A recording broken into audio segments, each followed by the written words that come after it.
Hi, my name is Carla. Welcome to my channel. I intend to share with you my very personal journey dealing with breast cancer in an almost all natural way.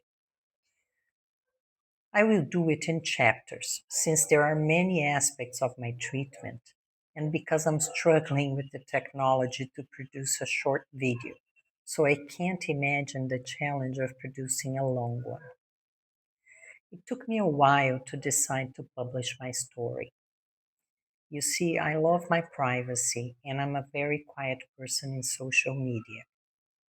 But I hope that by telling my story, if I can benefit one single person or even a dog or a cat, it will have been worthwhile.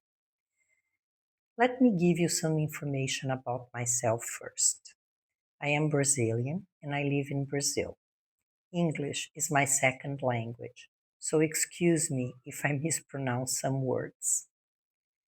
I decided to post in English first because I will be able to reach more people, and second because in my future videos I will be placing links of where I found information which is mostly in English.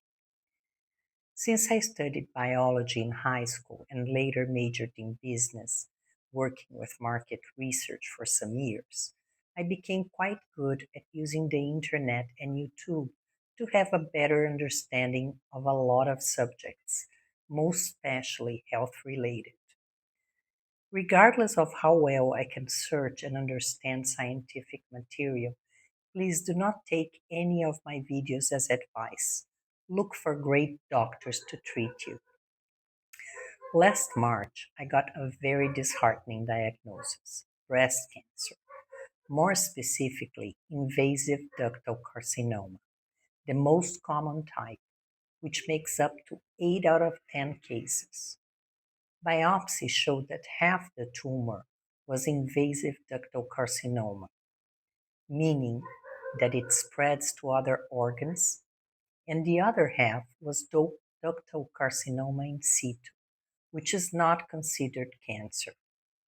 But this type of tumor has a high probability of turning into the bad kind, which is possibly how I got the invasive type. Some details of my biopsy: ER positive, which means it grows in the presence of hormones, estrogen and progesterone. HER2 negative, which is a type of protein that may foster the growth and spread of cancer cells, but in my case, this protein was not present. Ki-67 equals 16%, a score that serves as a marker in cancer diagnostics, providing insights into tumor behavior. It indicates how quickly cancer cells are dividing. In my case, some doctors said the score was low, and others told me it was moderate. All things considered, I could still count myself as blessed, since it is the most common type of breast cancer and the easiest to treat. And I must own up to my faults. At age 51 and still working in a workaholic manner, menopause came, and it came with a vengeance. I became a beast, more specifically, a screaming beast.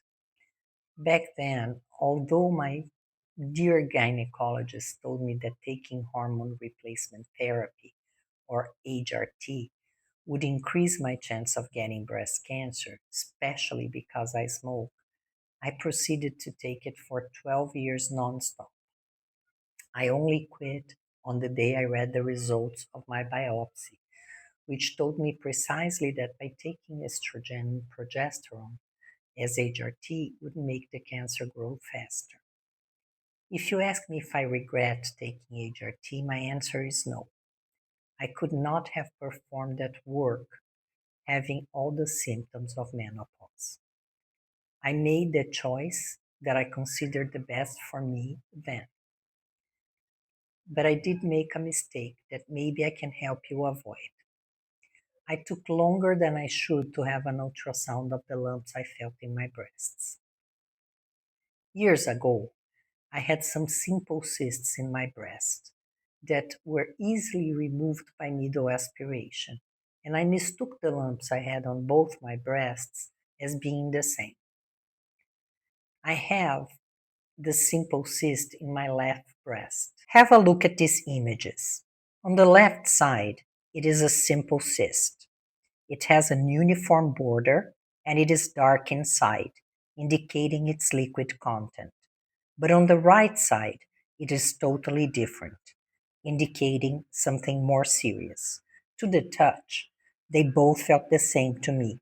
So don't wait and get an ultrasound immediately.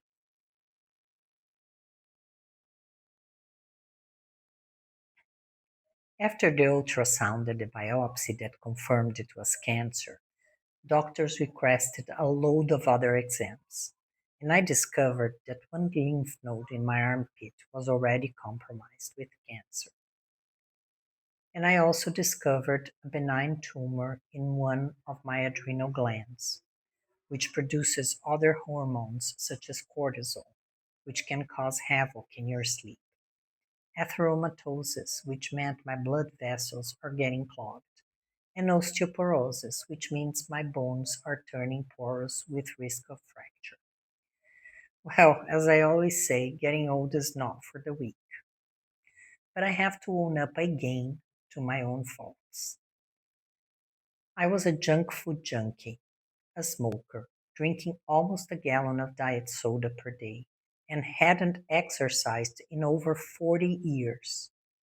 I weighed 144 pounds for 5'3" of height. Not a lot, but also not ideal. And the cherry on top of the cake, the tumor was quite large and my breasts are small. So the doctors wanted me to go to surgery immediately for a total remove of the breast, including the nipple and the armpit lymph nodes, or what I call total mutilation. Yes, my breasts are small and saggy, but I love them just the way they are. For you to understand the decisions I have been taking, I need to give you a bit more of my background. First, I have no living parents, nor do I have children of my own. The kids I felt responsible for, such as my godsons, two former stepchildren, a niece and a nephew, are already adults that do not depend on me. Second, although I'm not a church attending person, I am very religious. So I'm not afraid to die, mostly because I am always the optimist. So I believe that the afterlife will be better than this one. I always tell my family to throw a party when I pass. Eat, drink, dance, sing, be happy. So the more the doctors tried to push me through fear without giving me the chance of getting well informed of my options, the least they got me to do what they wanted. But I do not want to die of cancer. And worse, I always said I did not want to go through any of the traditional treatments like chemo, radiotherapy, or this type of surgery. I'm still hoping I won't have to eat my words. You can imagine the cauldron of emotions I was facing at that time. 3 days after the biopsy results came, something bad happened to Mary, my 10-year-old Shih Tzu dog. If you have a dog or a cat, you will not want to miss chapter 2 of my journey. Please like, subscribe, share, and comment. And I will see you soon. Bye bye.